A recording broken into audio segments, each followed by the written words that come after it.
Ah, just chilling at my personal castle. Nice. Hey, what's all the ruckus down there? Hey, you! What are you doing here? Hey, you kids get off my lawn! Get out of here! Good grief. Decency of some people. Alrighty. Somebody's trying to get into our castle, Engine. You look behind, and I'll look in front of you. Oh! It was at this moment Gomes PT knew. He messed up.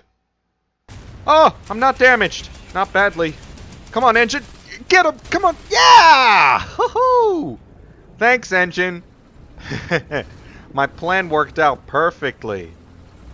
Leopard 2 and Type 90 duo. Oh, yeah.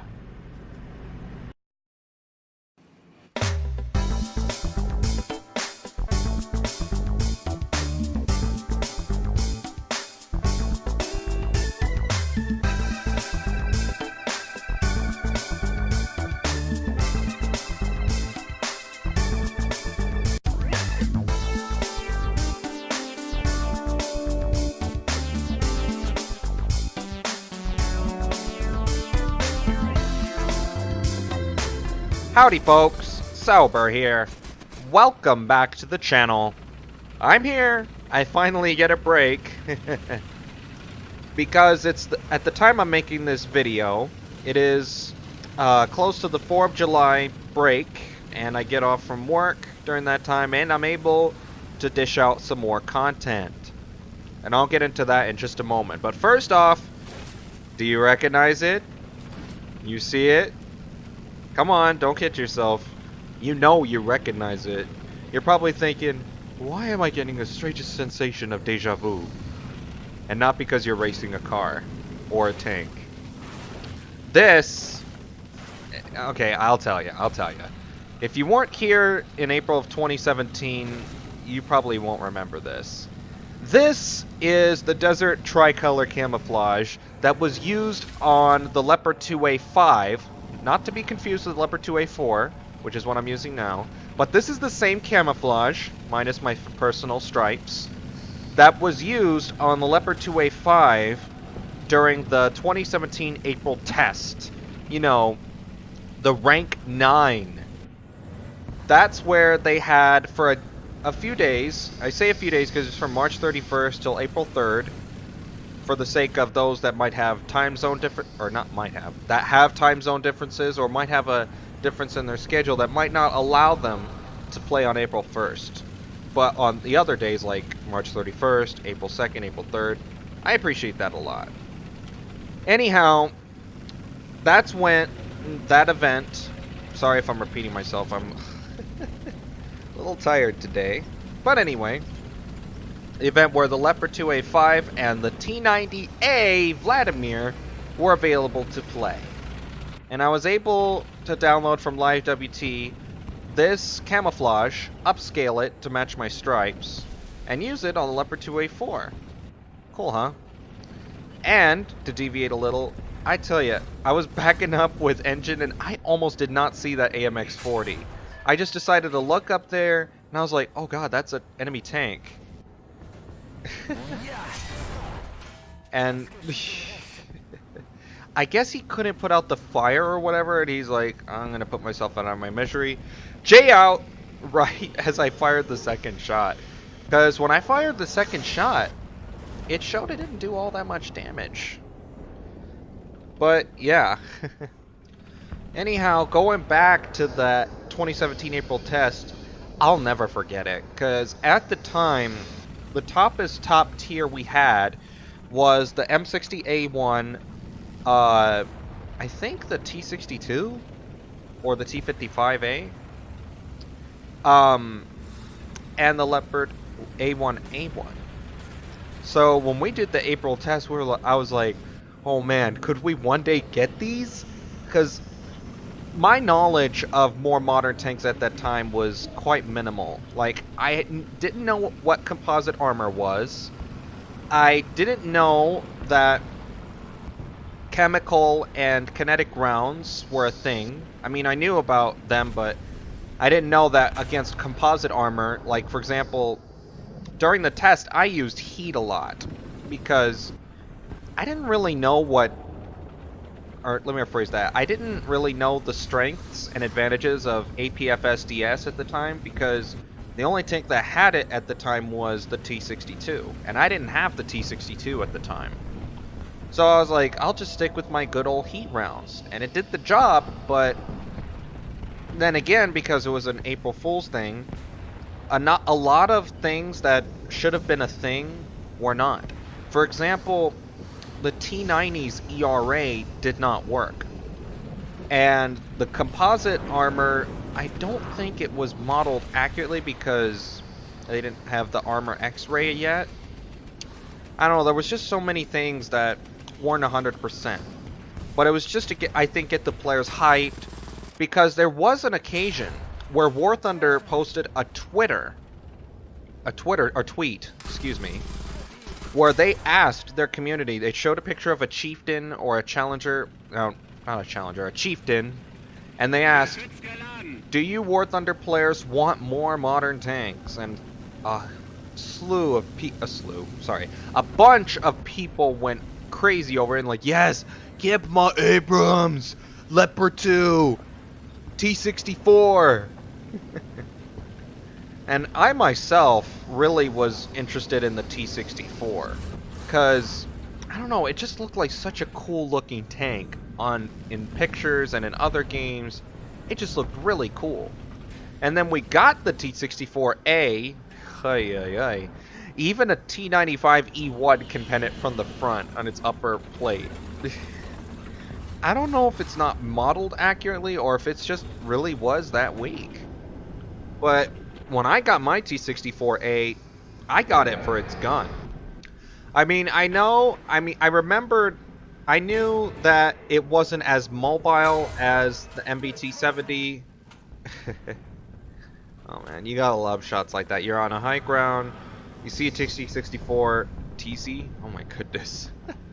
And your buddy gets a shot on him, and then you get a shot, and then he just goes boom. I have to admit, to deviate a little, I'm sorry. I did not know this spot on the map was a thing. I mean, if I get this, or not if, when I get this map again, if I get in the east, because I think it'd be kind of hard to get in the west, because they'd be able to see you coming. But to use this spot more often, if I can get there without getting shot at. Oh my gosh, that T-26, P-26, I was right the first time. It's kind of funny when people take low-tier aircraft in high-tier battles. There was one battle I was in my G91 on Spain, and there was an I-16. At first I thought it was a Type 18, so I go head-on, and I was like, and I see red and white tracers, and I was like, oh crud, that's a Type 28, or Type 27. So I deviate off, and he almost got one of our other G91s. He was close, because I think he crit him. But anyway, I was able to get a shot on him and take him out. Well, I say that, but I took him out in the most awkward way. I crit him, and I guess he was in a dive and he couldn't pull out in time. He just nosedive into the drink. Yeah. Oh, yeah. Air battles can be just as funny as ground battles. I think for the future videos, I'd like to try to lay off some of the tanks. I mean, I still like tanks, don't get me wrong, but I haven't focused a lot on aircraft videos lately. It's just been tank. And I think I need to balance it out a little, and I think in the next video I'll do either the CL-13 or the G91 and illustrate why, I don't know what you'd call that faction. It's not necessarily Warsaw Pact, but it's like Germany, Italy, and occasionally Japan against the United States, Britain, and Russia. Why it seems that their faction seems to have the best meta at the moment. But I'll go into more detail on that in the next video. Going back to the T-64 and MBT-70, I favored the KPZ-70 and MBT-70 a bit more than the T-64, just for its overall reliability. Because I don't know why, and no pun intended, but I guess because of the old Soviet doctrine, not one step back, that because of that, most of the Soviet MBTs, oh my goodness, brace yourself, could only go like 2 miles an hour in reverse. Why though? I mean, I like the Soviet MBTs, like the T-64s and the T-62s, but the reverse gear just kills me. Almost literally, like, I often will play them and forget that they have a low reverse gear. They're not like the Leopard or the Abrams, and I like pop out of cover, take a shot, try to reverse, and then I go boom. I mean, I know, but this is the problem where it comes to kind of playing it like it should, like waiting behind cover and long range. For one thing, there's no guarantee that the enemy will push to your position. You could get, like, wrongful stomp them where you're hanging in the back and they're being pushed back to their spawn. You're like, great, now I have to drive all the way to their spawn. And by the time you get there, the match is almost over and you got little to no tanks destroyed. Or, on the opposite end of the spectrum, it could be a decent fight, but no one comes to you. Or maybe you get 1 or 2 tanks destroyed, but this is the problem with the current, I don't know what you would call it, setup of the game. You see, the game simply cannot distinguish if you are being lazy, cowardly, or you're playing patiently and tactfully. You know, waiting for the enemy to come to you. It just can't distinguish that. All the game knows is that you're not being active, getting full head-on into the battle. Because the way the game looks at it is like, it expects you, in order to give you an accurate score, to just rush into the battle, guns blazing, and just wreck everybody. But that's not always the smartest way to play, because an enemy could be lurking behind a corner or other cover and then just wipe you out from the side as you rush right past them. I mean, yeah. I kind of can't help but wonder if ever in the future that the system could be adjusted to where it could understand. Now, I don't know if this is realistically possible, but I'm just venting here without ranting or whatever. Because I'm not yelling. I'm not denouncing anybody. I'm just speaking my mind of what I'd like to see. And to deviate a little, Engine likes to occasionally challenge himself to the God mode. I forgot to turn my tow cable off. I accidentally turned it on. Anyhow, that T-64 is spun out because of me. I'm sorry. And he's done this before. He's taken like his BT-7 or the Pakwagen and taken out an enemy, top tier enemy tank and got the God mode achievement, which I've gotten it on occasion. Like the last time I remember doing that was when I was in my I-153 Chaika and I shot down a meteor. That was actually in arcade battles, but I got the reward nonetheless. He is adventurous. I don't know how he does it. Like, he doesn't get it in this video, sadly, but there was an occasion where he was in his Pakwagen and he got an Abrams. Well, an XM1 Abrams to be exact. But nonetheless, it can be done. Although, the thing that surprised me the most was that how was this Abrams not able to get Engine? I mean, he clearly missed his shot, and then I came into the picture and was like, "Don't hurt my dog!" The reason I say it like that is because there was one time I was in a squad with some friends, and we were doing, I think it was 7.7, and I'm sorry, I still think this is hilarious.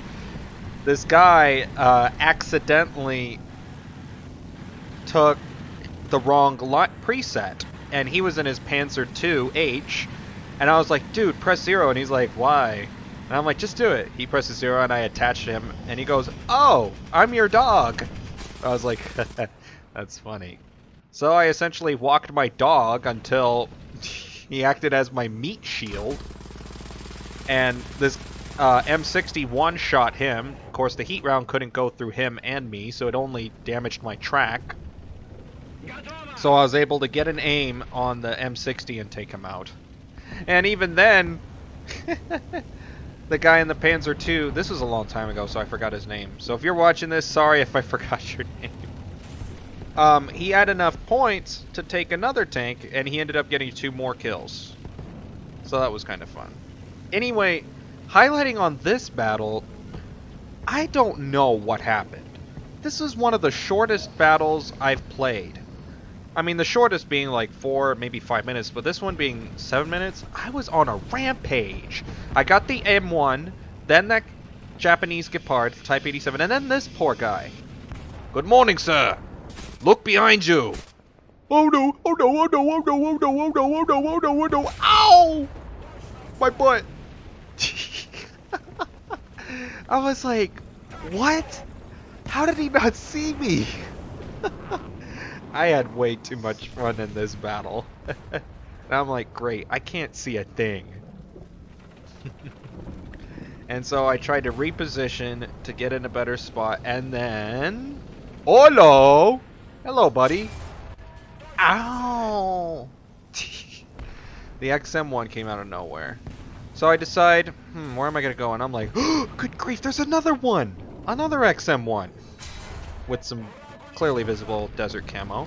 And then, I don't know why, but I was kind of hesitant to fire on this guy, this MPT-70, right here. I was like, and I was like, I'll just do it. Because there's this weird glitch where sometimes a teammate can be right in front of you, less than 100 meters away, and it doesn't show their name tag. It happens both in air battles and ground battles. So I was like, well, I don't want to waste a shot on a teammate. I mean, sure, friendly fire is turned off for arcade and realistic battles for tanks. That is if you try to fire directly at them. But unfortunately, you can still unintentionally get your teammate with either artillery, bombs, or rockets. The latter two if you're in a plane. But, yeah. 6 tanks destroyed in less than 4 minutes. Total insanity. But, yeah. I guess you could say I was driving the Wolf of Yoitsu here. Nice taiga environment with an awesome winter camo. Yeah. Oh, and by the way, I will, in the near future, update my skin pack to include more of my custom camouflages, including some that I have updated, and also some additional ones that I have either made or plan on making in the near future. But, you know, one thing at a time. You can only do so much at once. Well, anyway, that is it for this video today. Thank you so much for watching. Thank you for your patience. And I will see you in the skies going close to Mach 1. Zoom, zoom. Thank you so much. Have a great day. And until next time, peace out.